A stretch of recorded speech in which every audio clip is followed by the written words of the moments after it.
Hello student, आज मैं आप लोगों को चैप्टर 9 है क्लास 7 रिप्रोडक्शन इन प्लांट, इसका मैंने फर्स्ट वीडियो आपको दिया है और ये सेकंड वीडियो है, इसका सेकंड पार्ट है रिप्रोडक्शन इन प्लांट का, यानी कि प्लांट्स में किस प्रकार से रिप्रोडक्शन होते हैं। फर्स्ट वीडियो में मैंने आपको ये बताया था कि रिप्रोडक्शन होता क्या है, इसका एक्सप्लेनेशन बताया था कि कोई भी इंडिविजुअल होता है अपने जैसे संतान उत्पन्न कर सकता है ना, can be produce more than one kind is known as reproduction.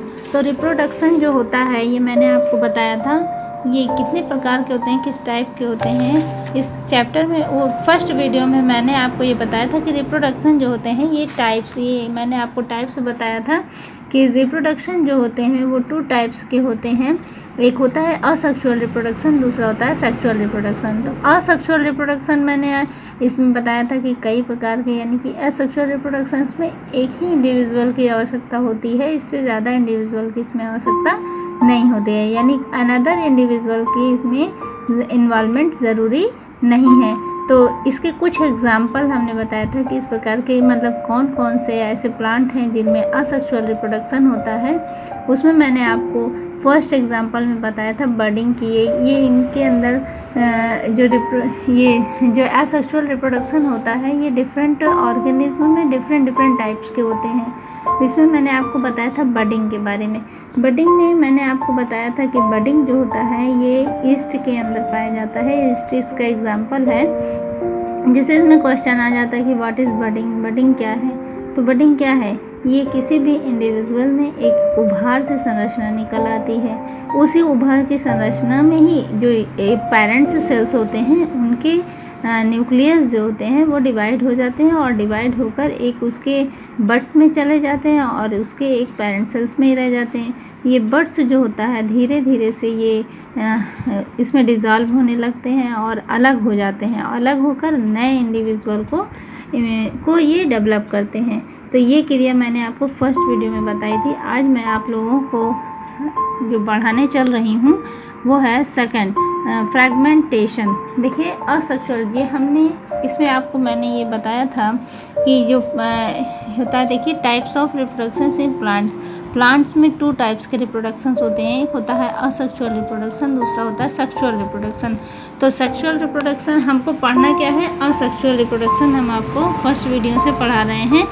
तो असेक्सुअल रिप्रोडक्शन डिफरेंट टाइप्स के हैं, डिफरेंट इन द ऑर्गेनिज्म में डिफरेंट टाइप्स के पाए जाते हैं। बडिंग है, फ्रेगमेंटेशंस है, स्पोर फॉर्मेशंस और वेजिटेटिव प्रोपोगेशन। तो इसमें मैंने आपको बडिंग तक फर्स्ट वीडियो में पढ़ाया था। अब मैं आपको बताऊंगी फ्रेगमेंटेशन क्या है। फ्रेगमेंटेशन वैसे तो ये एक ऐसा प्रोसीजर है जिसमें कि जो ऑर्गेनिज्म होते हैं वो क्या करते हैं, वे टुकड़े में बढ़ जाते हैं और जो उनका पार्ट्स होता है, यानी जो टुकड़ा निकला है, अलग अलग हुए हैं, वे टुकड़े जो होते हैं वो नए डेवलप हो जाते हैं, यानी नए प्लांट्स में डेवलप हो जाते हैं।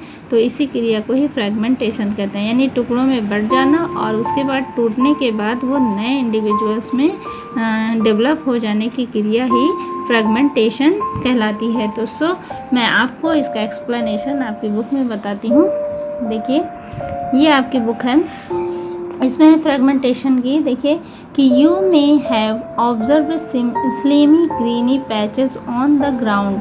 तो यू मे हैव, हमने ऑब्जर्व किया होगा, slimy greeny patches on the ground के ऊपर। कभी हमने देखा होगा कि अपने घरों में कहीं कहीं पर जहाँ पर थोड़ी सी नमी ऐसा यानी पानी ऐसा होता है तो उस स्थान पर मैंने ग्रीन कलर के पैचेस देखे होंगे, यानी ग्रीन से कुछ धब्बे ऐसे दिखाई देते हैं।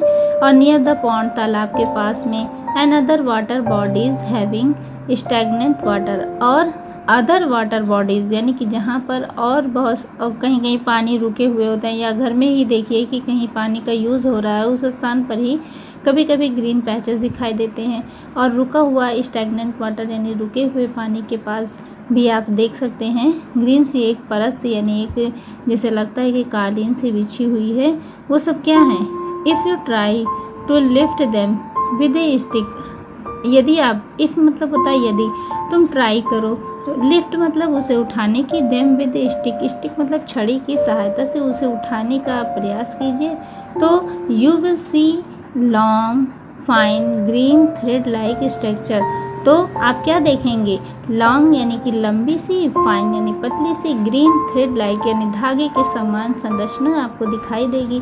दीज आर द एल्गी, वो क्या है, एल्गी हैं। एल्गी प्लांट की एक जनरेशन होती है जिसे एल्गी कहते हैं। तो एल्गी जो होता है वो ग्रीन थ्रेड लाइक संरचना होती है जो आपको आपके तालाब में और पानी के पास यानी आपके घर में फर्श पर भी कहीं जहाँ जहाँ नमी होगी वहाँ पर ग्रीन कलर की, और कभी कभी आप जाते रहें तो आप देखेंगे कि तालाब के ऊपर एक हरी हरी से कहते पानी हरा हो गया है, तो पानी नहीं हरा होता है, वो सब क्या होते हैं, एल्गी होते हैं जो इम्प्रूव करके डेवलप हो जाते हैं और एक से बहुत सारे हो जाते हैं और एक पूरी ये छा लेते हैं यानी पानी को पूरी परत की तरह ढक लेते हैं। तो on such algae is spirogyra, इस प्रकार का एक एल्गी क्या है, स्पायरोगारा है।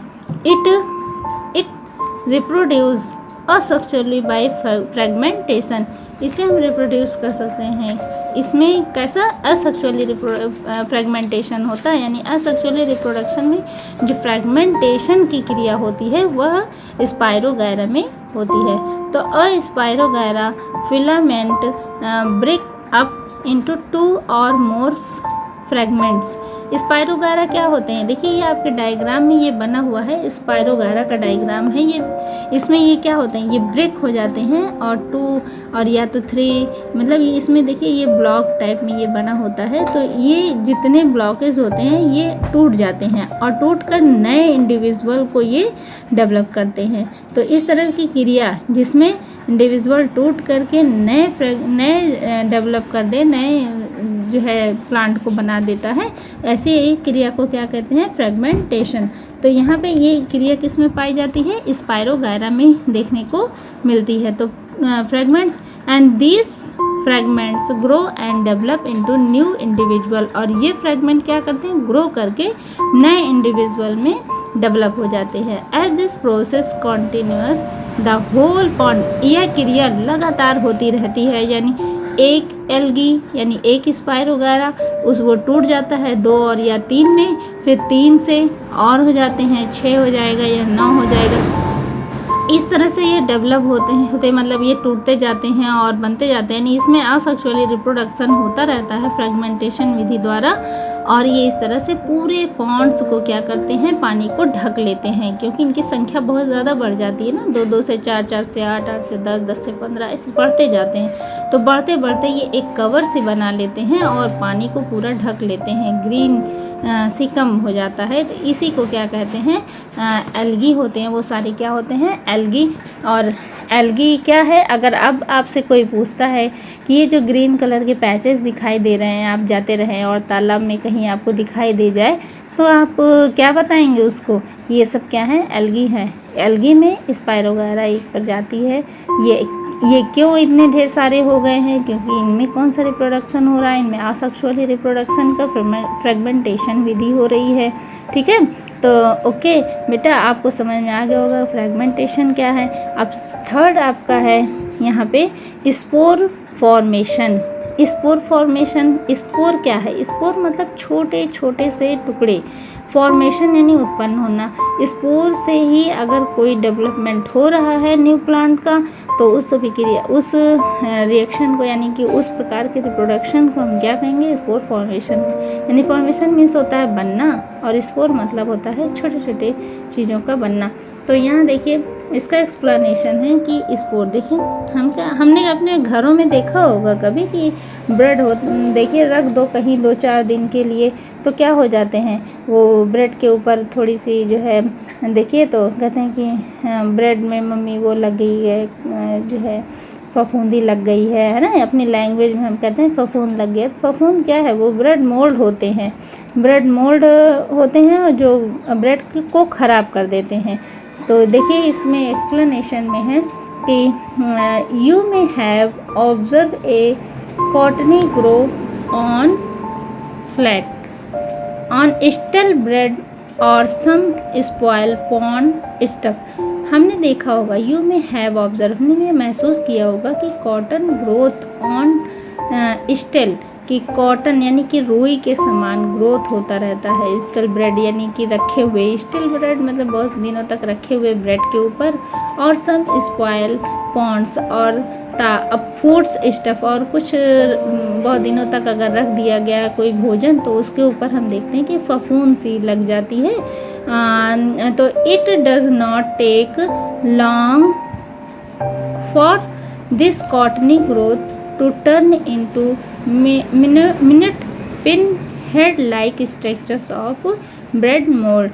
तो हमने क्या देखा है, हमने ये देखा है कि उसके ऊपर क्या दिखाई देता है, कह रहे हैं कि it does not take long, वो बहुत लंबे नहीं होते हैं, फॉर दिस कॉटनी ग्रोथ, ये कॉटन की जैसे ग्रोथ होती है, जिस तरह अगर कॉटन को आप देखें तो बहुत लंबे धागे के समान होता है, उतना नहीं होता है, पर ये कॉटन जैसा दिखाई देता है, पर ये कैसा होता है, ये एक पिन के समान होता है।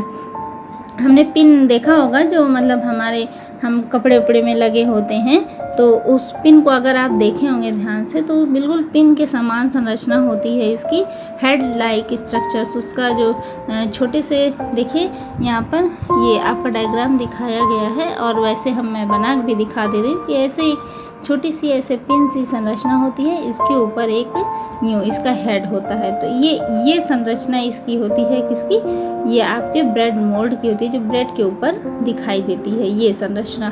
तो ये देखिए आपके उसमें डायग्राम में भी बना हुआ है कि नहीं, ये देखिए ब्रेड है और ब्रेड के ऊपर ये मोल्ड निकले हुए हैं, ये इस तरह से इसमें देखिए, इसमें रूट्स भी होती हैं जो ये एक दूसरे को फैलती जाती हैं, यानी इम्प्रूव करती रहती हैं, 1 से 2, 2 से 4 ऐसे बढ़ते रहते हैं।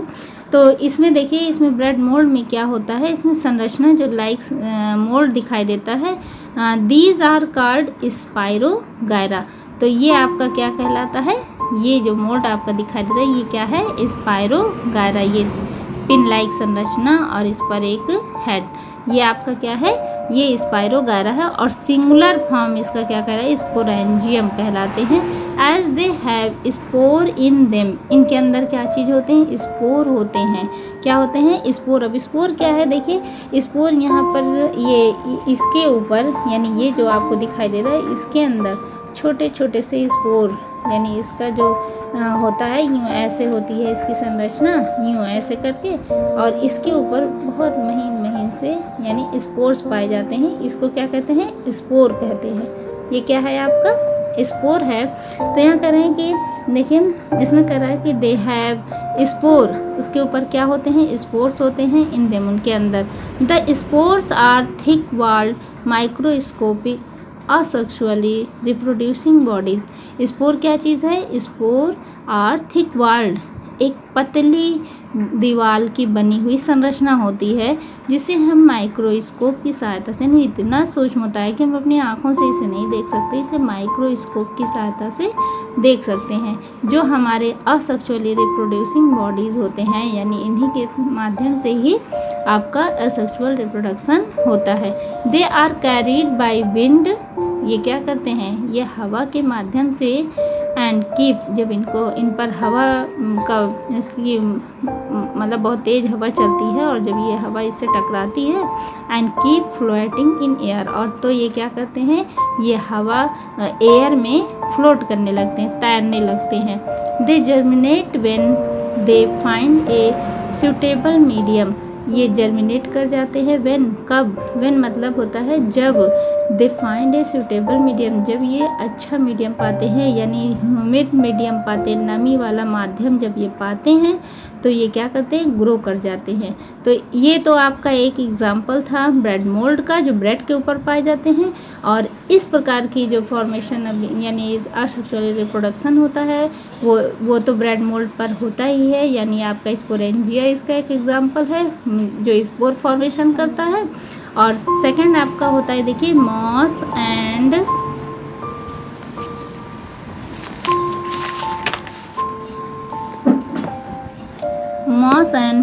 फर्न, इसका और एग्जाम्पल क्या है, मॉस है और फर्न है। थ्रू प्रोडक्शंस ऑफ स्पोर, जो क्या करते हैं, प्रोडक्शन करते हैं, यानी उत्पन्न करते हैं क्या चीज़ को, स्पोर्स को। तो these are examples non flowering plant that do not produce seed. तो दीज आर एग्जाम्पल, यानी कि आपका मास है और फर्न है और ब्रेड मोल्ड है, ये सब कैसे एग्जाम्पल हैं, ये नॉन फ्लावरिंग प्लांट के एग्जाम्पल हैं जो सीड को प्रोड्यूस नहीं करते हैं। देखो, डू नॉट प्रोड्यूस सीड, ये सीड नहीं बनाते हैं। और फ्लावरिंग प्लांट में क्या होता है, फ्लावरिंग प्लांट में फ्लावर्स होते हैं, फ्लावर से आपका फ्रूट बनता है और फ्रूट में क्या होते हैं, सीड। तो उसको कहते हैं फ्लावरिंग प्लांट से न्यू प्लांट का, यानी सीड से न्यू प्लांट बनता है। पर इसमें क्या है, स्पोर फॉर्मेशन वाली अभिक्रिया में इसमें फ्लावर्स नहीं बनते हैं। तो यही जो भी पार्ट होता है इसका, यानी जो भी ये प्लांट का पार्ट होता है, ये क्या करते हैं, इसमें स्पोर्स का फॉर्मेशन होता है और इन स्पोरों के से ही नए प्लांट ग्रो होते हैं।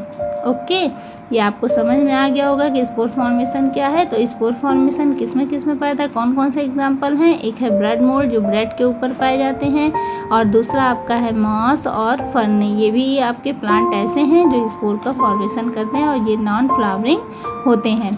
ठीक, ओके बेटा।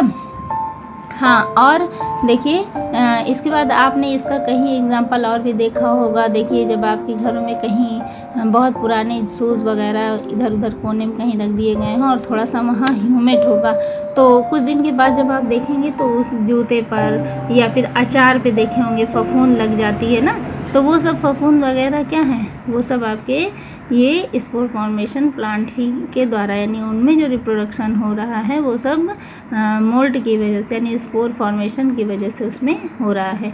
अब मैं आपको एक्टिविटी सेकंड बताऊंगी इसमें कि किस प्रकार से स्पोर का फॉर्मेशन आप अपने प्रैक्टिकल खुद से करके देख सकते हैं कि हाँ स्पोर किस प्रकार बनता है और किस प्रकार से ये प्रोड्यूस होते हैं और दिखाई कैसे देते हैं। अगर आप चाहें तो इसका प्रैक्टिकल भी कर सकते हैं। तो एक्टिविटी सेकंड में देखिए आपको दिखाया गया है कि to make your own microbe garden, आप अपना एक माइक्रोब गार्डन खुद बना सकते हैं। क्या करेंगे इसके लिए हम take a piece of bread and moisten it slightly with water.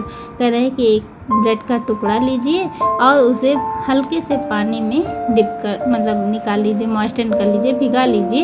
And place it in deep glass disc, और इसे क्या कीजिए, एक गहरे से ग्लास में रख दीजिए, डिस्क में। And covered it with a lid, और उसे एक पतली झिल्ली से या किसी पतले कपड़े से किसी चीज़ से ढक दीजिए। And keep it in a warm moist place for about 48 hours. फिर उसे हम क्या करेंगे कि एक गर्म स्थान पर रख देंगे जहाँ पर थोड़ा सा मॉइस्ट स्थान हो। कितने समय के लिए, अबाउट 48 आवर्स, यानी पूरे एक दिन के लिए हम इसे रख देंगे। फिर observe the pieces of bread occasionally, मतलब थोड़े थोड़े कुछ समय के बाद हम उसे कुछ घंटों के बाद हम उसे थोड़ा देखते रहेंगे। फिर you will see a cottony growth appearings on a bread the pieces if bread, क्या कहते हैं कि उसके ऊपर कुछ कॉटन सी संरचना हमें दिखाई देने लगे। तो if you keep this bread for a few more days, तो हम उस पर क्या करते हैं, उसको कुछ दिनों के लिए और रख देते हैं। जब उस पर कॉटन से ग्रोथ हो जाए, मतलब अपेयरिंग दिखाई देने लगे, तो हम क्या करेंगे, उसे कुछ समय के लिए और रख देते हैं। तो you will observe that the cottony growth, तो हम ऑब्जर्व करेंगे कि इसमें कॉटनी ग्रोथ जो हो रहा है वो किस प्रकार से हो रहा है। And seem to be developing coloured patches, तो हमें क्या दिखाई देगा कि उस पर कुछ कलर्ड पैचेस दिखाई दे रहे हैं, यानी छोटे छोटे से उस पर कलर डॉटेड दिखाई देने लगती हैं due to the formations of tiny pin head. तो वो क्या होते हैं, छोटे छोटे से पिन हेड दिखाई देते हैं। लाइक संरचना उसके समान संरचना, पिन के हेड के समान संरचना दिखाई देने लगती है। These tiny pin head are sporangia. वह क्या कहलाते हैं, वो जो छोटे से पिन के हेड के समान संरचना दिखाई दे रही है वो क्या है, स्पोरेंजिया कहलाते हैं। दैट कंटेनिंग द स्पोर, जो क्या करते हैं, स्पोर को कंटेन करते हैं, इकट्ठा करते हैं। Just like a garden has many different type of flowers. ऐसा दिखाई देगा जैसे कि एक फ्लावर का गार्डन है, उसमें विभिन्न प्रकार के फ्लावर होते हैं। You microbes garden will contain different various of fungi. तो ये जो हमें दिखाई दे रहा है माइक्रोब्स के गार्डन, इसमें क्या होता है, इसमें डिफरेंट टाइप के वेरियस टाइप के फंगी होते हैं। Collectively called bread mould. अगर इनको इकट्ठा कर दिया जाए, इकट्ठे ये क्या कहलाते हैं, ब्रेड मोल्ड कहलाते हैं। तो ठीक है, फंगी आपने दो चीज़ें इसमें जाना है, एक एल्गी और दूसरा है फंगी। तो एल्गी के एग्जांपल में आपने देखा कि ग्रीन कलर के पैचेस बन जाते हैं पॉन्ड्स और तालाब पर, जो हरे रंग के दिखाई देते हैं वो सब एल्गी होते हैं। और जो ब्रेड पर और सूज पर और अचार यानी मुरब्बे पर जो कॉटन ऐसे फफूंद दिखाई देते हैं, थ्रेड लाइक संरचना, वो सब क्या होते हैं, ये सब फंगी होते हैं। फंगी हमारे लिए बेनिफिट भी होते हैं, कुछ फंगी हमारे लिए बेनिफिट होता है और कुछ फंगी जो होते हैं वो हमारे लिए हार्मफुल भी होते हैं। तो इसीलिए इसमें क्वेश्चन दिया गया है कि परफॉर्म एक्टिविटीज़ की, इस एक्टिविटी को करने के लिए किसी बड़े की ज़रूरत है, यानी साथ में आपका कोई बड़ा होना चाहिए, और जिससे कि अगर उसका कोई अगर उसमें जो फंगी हमारे गार्डन में उगे हुए हैं उनकी स्पोर्स कुछ हार्मफुल होंगे तो वो हमारे आँखों को या हमारे हाथों में लगकर हमारे शरीर पर नुकसान पहुंचा सकते हैं कि नहीं।